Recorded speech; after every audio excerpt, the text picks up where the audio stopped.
Good day, guys, and welcome to another episode of Riding in Tandem. RIT, Riding in Tandem, RIT. With me, RM. And me, Elaine. At sa episode na to, subukan natin ang Hyundai Elantra Hybrid Premium. Ano, ready ka na? Parati naman, tara na!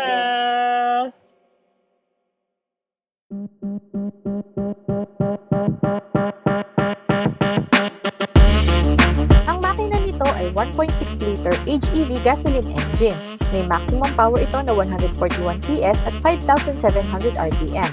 At may maximum torque naman na 147 Nm at 4,000 RPM.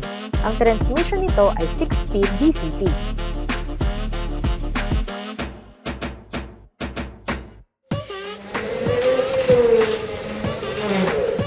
Pasalamat muna tayo sa sponsor ng ating video, ang Atosport. Ito ang Atosport,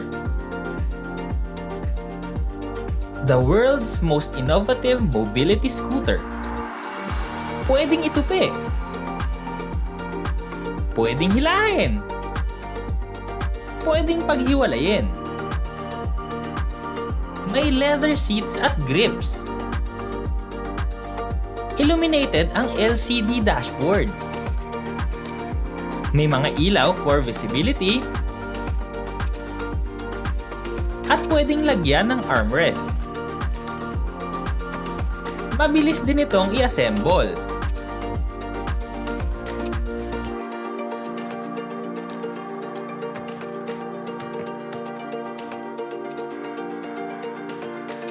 May maximum speed na 10 km/h. Shock absorbing at flat free ang gulong. Mataas ang ground clearance. Naka-disc brakes. Pwede rin itong dalhin for land, sea, and air travel.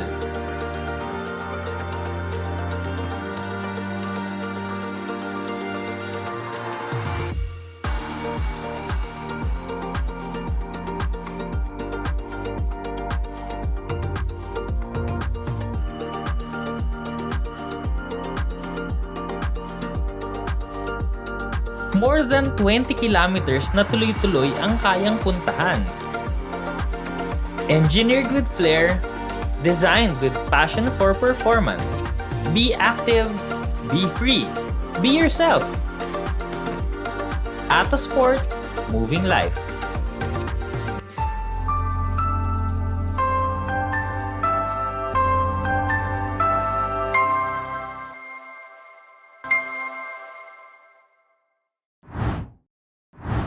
Sa panahon ngayon, usong-uso yung mga hybrid.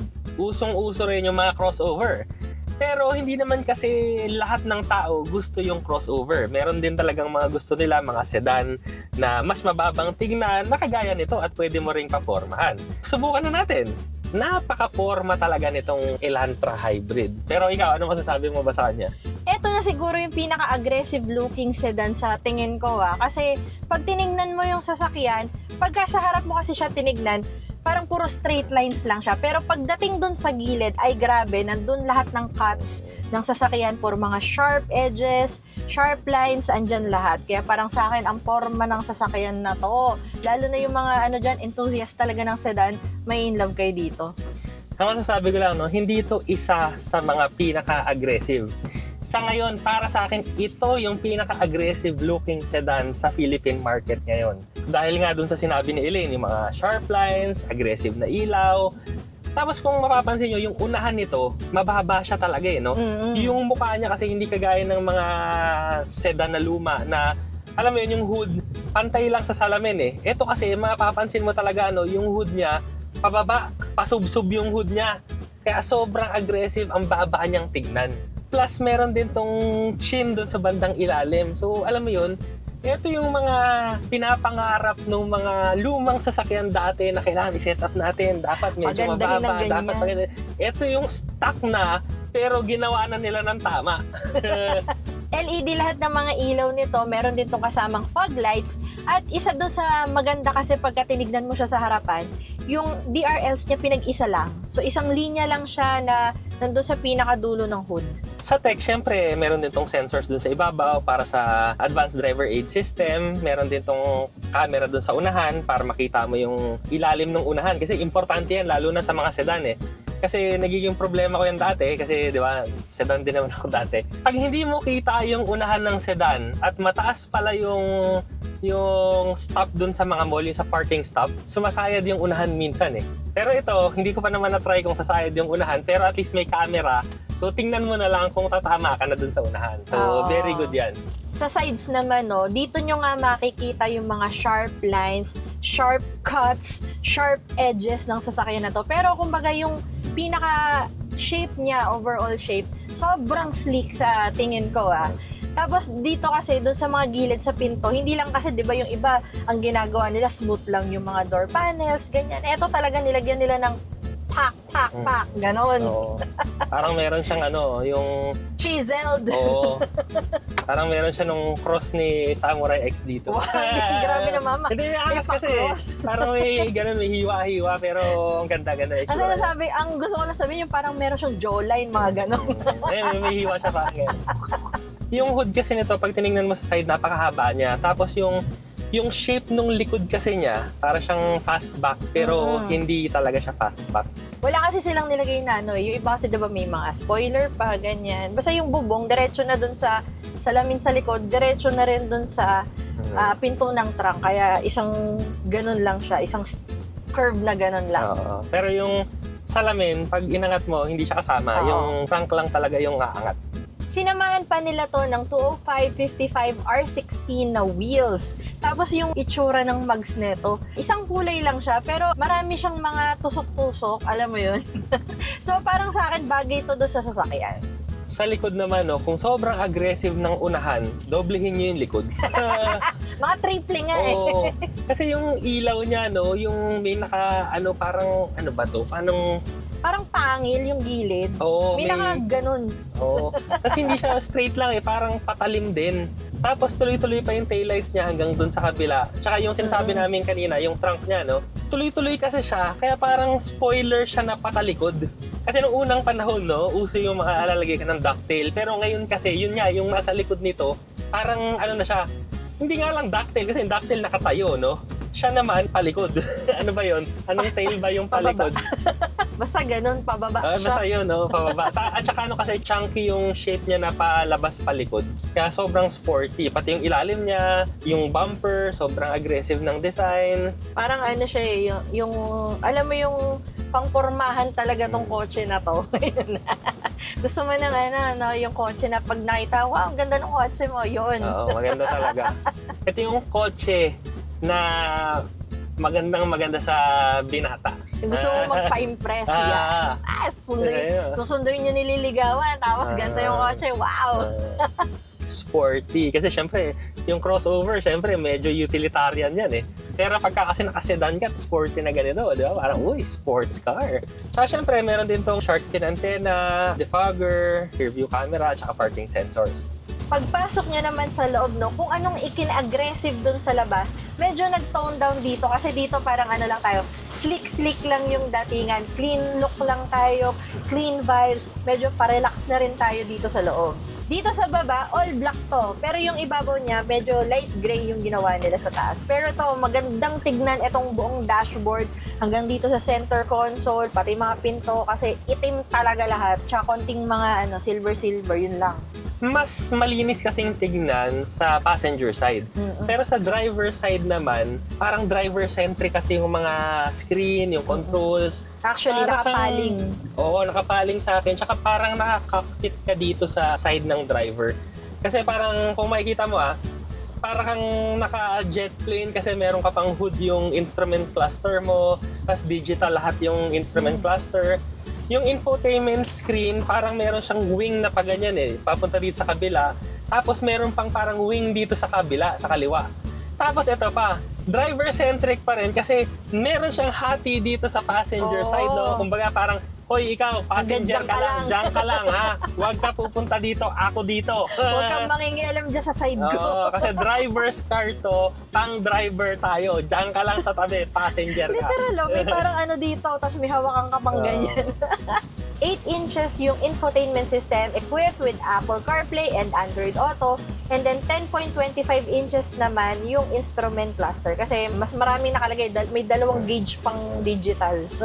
Tsaka, ito naman yung mas importante dahil yung driver's car.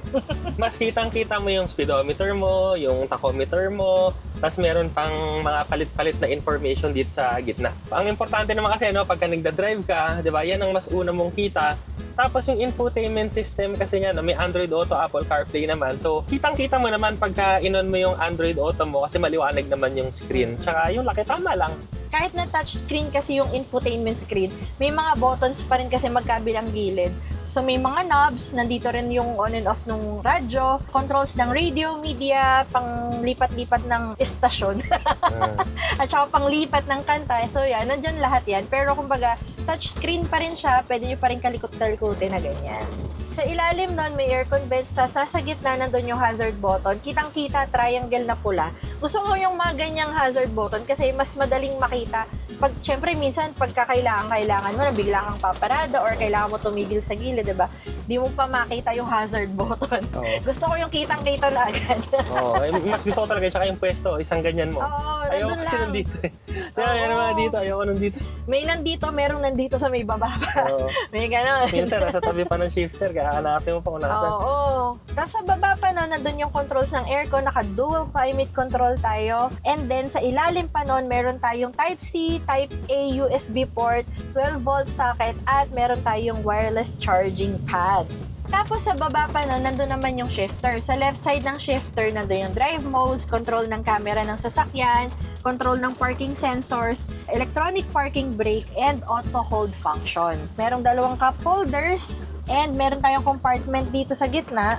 Isa pang gusto ko dito, yung design ng aircon vents. Kasi meron siyang silver na design na tuloy-tuloy kasi siya from left side hanggang dun sa dulo sa right side.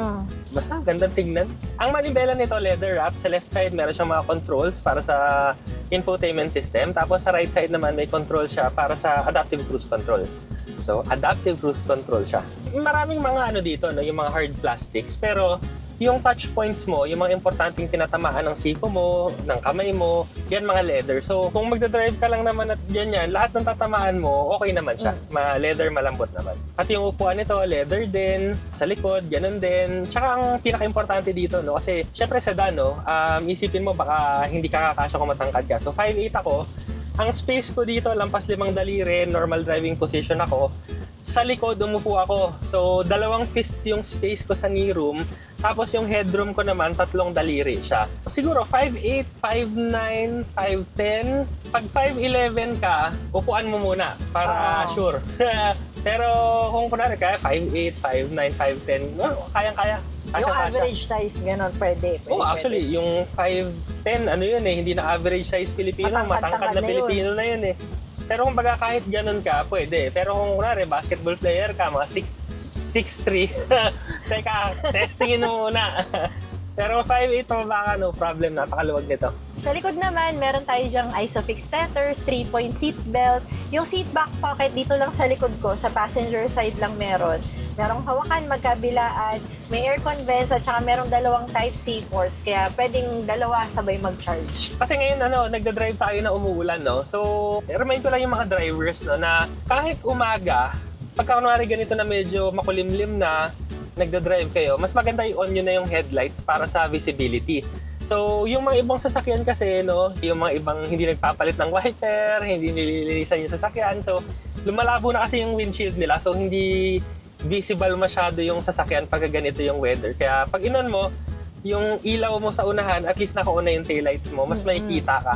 So, ayan, kagaya nyo, may mga ibang hindi naka-on na ilaw. So, on nyo na lang para safety, para kita kayo. Sa storage naman, yung trunk nito, sobrang laki, sobrang luwag niya. As in, nagulat ako kasi hindi ko ina-expect na ganun kalaki. Parang maliit lang kasi yung pinto ng trunk Oo, di ba? Parang katiting. Kasi ito lang yun tapos mahaba yung pinakasalamin. Oo, pero parang may well pala doon sa loob. So, malaki siya. Plus, pag inangat mo pa yung ilalim niya, meron siyang donut na spare tire. Tapos marami pang space dun sa gilid ng spare tire. So pwede ka pang maglagay dun ng mga gamit mo, sapatos, kakasya dun. Yung mga gusto mo itago para hindi makalat tignan. Pero ito na tayo no sa driving. So, ganito na muna. Dahil 1.6 liter hybrid to na 6-speed DCT. So, unang-una kasi, pag DCT, napapansin mo naman talaga yan, no? Medyo may konting jerk siya. Actually, kung hindi mo papansin, hindi mo naman mapapansin. Pero ito kasi, kahit pansinin mo sa low speeds, wala. Kasi minsan, sa low speed kasi niya, electric lang din yung gumagana. Kasi nga, hybrid to eh. Pero pag minsan, pag naka-on yung gas, kumbaga hindi mo pa rin ramdam yung shifting na DCT siya. So, very good yung shifter nito para sa akin. At dahil hybrid itong sasakyan, hindi mo siya kailangan isaksak. So, magpapagas ka lang ng magpapagas at kusa na lang magcha-charge yung sasakyan sa sarili niya, sa battery niya. At ni-research namin, no, around 17 to 27 kilometers per liter ang tipid nitong sasakyan na to, di ba? Sobrang malayo ang mararating ng gasolina mo. Parang nakamotor, 27, imaginein mo. Yung 400cc ko nga na motor nun, ang pinaka magandang fuel consumption ko ay 28 kilometers per liter. Tapos kung to kaya mag 27, tapos pwede kang magsakay ng 4-5 tao, tapos naka-aircon ka pa. Di ka pa mababasa at saka mainitan. Yung steering nito, very manageable sa city, no? Kasi kanina, nasa subdivision kami, paikot-ikot ako doon. Okay naman siya, malambot. Hindi siya sobrang lambot, pero malambot siya by Japanese standards. Kasi yung Chinese standard, malambot talaga eh. Yung Japanese, mas matigas. Ito, mas malambot sa Japanese standard, pero hindi kasing lambot ng Chinese standard. Kamusta naman yung acceleration? Subukan natin. Ang ganda. Naka-eco lang tayo Naka-eco. Okay. So, ito yung napansin ko no sa eco mode niya. Syempre hindi to full electric vehicle na instantaneous yung yung delivery ng torque. So, ito, maririnig mo yung engine, no, tataas yung rev niya, tas lalakas yung power niya, pero matulin, napakatulin. At saka bagay na bagay sa kanya. Kasi kumbaga sa akin kasi kung bibili kasi ako ng kotse, ng sedan, gusto ko kasi feel na feel ko yung driving. So ramdam mo. Ngayon, kaya sa akin, para sa akin parang mas bagay sa sedan ang hybrid electric kasi may maririnig ka pa rin na engine noise eh. Kumbaga, pagka nagmadali ka, maririnig mo yung makina. Pero pag hindi, tahimik siya. So, yun yung advantage ng HEV sa sedan. Plus, kung nakatira ka kasi sa condo, hindi mo na kailangan mag-charge, di ba? Di ba nga, sabi nga ni Elino, hindi mo na kailangan mag-charge. So, karga ka lang ng karga ng gas. Siya na yung bahala sa buhay niyang mag-charge. So, bahala na siya kung charge niya ng naka-idle ka o umaandar ka or nagre-regenerative braking ka. Kumbaga siya na yung balang magtipid ng gasolina mo. Basta ang importante, konti lang ipapagas mo. So, steering napakaganda dahil nga sedan to. Sa cornering, napaka-planted din. Yung pedal response niya, yung braking, maganda, malakas, hindi pumapako. Suspension nito, maganda rin, no? Hindi siya jerky, hindi siya matagtag. Suwabing-suwabe pa rin siya, pero planted ka kahit nagko-cornering. Very good to. Kahit kasi sedan siya, hindi siya yung katulad nung iba na parang sobrang baba nung upuan. Kasi yung iba parang yung pagpasok mo, yung parang huhulog ka na pababa eh. Ito kasi, sa akin sakto lang. Hindi naman siya yung tipong parang yung parang pagpasok mo magi-slide ka na lang. Hindi sa ganong level. Medyo mas mababa pa rin doon. Pero at least hindi siya yung sobrang baba. Huwag naman ganon. Yung parang ang hirap tumayo. Ang hirap lumabas as trentahin eh. 40 na ako eh. So, mas ramdam ko yun, no? Lalo na yung pagpapasok ka. Yung iba kasi mahuhulog ka papasok. Ito, hindi naman. Diyos ko, day. Kasi niya, yung sa driving position mo, no, mas elevated siya. Hindi siya yung ganito mababa. Yung feel. Meron tong tatlong drive modes, no? Meron siyang Eco, Sport, at Smart mode. So, kanina try natin yung Eco, pero very satisfied na ako dun sa speed ng Eco mode. Okay na yun, para sa akin ito, gamit natin yan. Eco, okay na. At saka exciting na siya kasi maganda yung tulog. Pero syempre, dahil nandito tayo, gamitin na rin natin yung wow, naging pula. Sport. So, yun, naging pula nga yung instrument cluster, tapos nilay ko lang. Uy! Ay, oo. Sport nga. Ibang-iba yung feel nung Eco tsaka itong Sport. Kasi kanina yung Eco, medyo parang iintayin mo pa siya bago magalit yung makina. So dito kasi parang early nag-kick siguro yung electric motor pa yon. Kaya kumbaga pataas pa lang yung tachometer mo, yung rev mo, pero may bigay na kaagad siya. Oo, yun na nga. Tapos habang tumataas, lalong nagjo-join pa yung taas ng power ng engine. So, mas mararamdaman mo pa pag umigay yung makina. So, very good yung Sport kung nagmamadali ka or kung gusto mo talaga yung matulin na Gusto mo driving. ramdamin yung tulin. At saka ito, yung yung pag bumabagal kapag binitawan mo yung silinyador mo, nag-engine braking din siya. So very good yun kasi maganda yung feel eh. Ayan, bibitawan ko Oo. Ayan, ano rin siya, may regenerative braking na yan, tapos may engine braking pa talaga. Yung rev kasi mararamdaman mong, basta yung mararamdaman mo yung engine braking kasi tumutunog yung makina. Alam mo, maganda to para doon sa iba. Kasi yung iba, nababother sila pagka sobrang tahimik. So, Yung parang feeling nila, umaandar na ba yan? Yung ganon. So yan, kung medyo kayo doon, yung ayaw nyo pa na ganon yung feeling. Gusto nyo naririnig at nararamdaman nyo sa sakyan. Ako, ito yung mga bagay sa inyo. At saka, maintain niya yung rev niya ng 2,000 RPM. Mas mabilis din talaga yung taas ng revolution mo. Pero nung bumagal ako, kahit naka-sport mode ka, namamatay pa rin yung engine. So, kumbaga wala ka pa rin na idle na sinusunog, namamatay pa rin siya kahit sport mode. Kasi syempre, mas gusto ko pa rin talaga yung tahimik eh. So, ibalik na natin siya. Ay, smart pala. Try natin yung smart. Naging blue naman siya.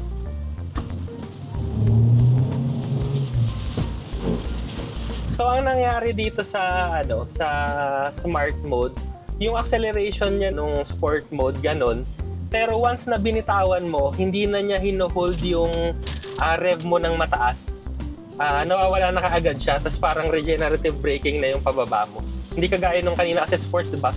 Mararamdaman mo na bumababa yung tachometer. Actually, okay din tong smart. Pero para sa akin, mas gusto ko pa rin yung eco kasi ang swabe ng delivery kasi. Mas relax siya, tapos makakatipid tayo.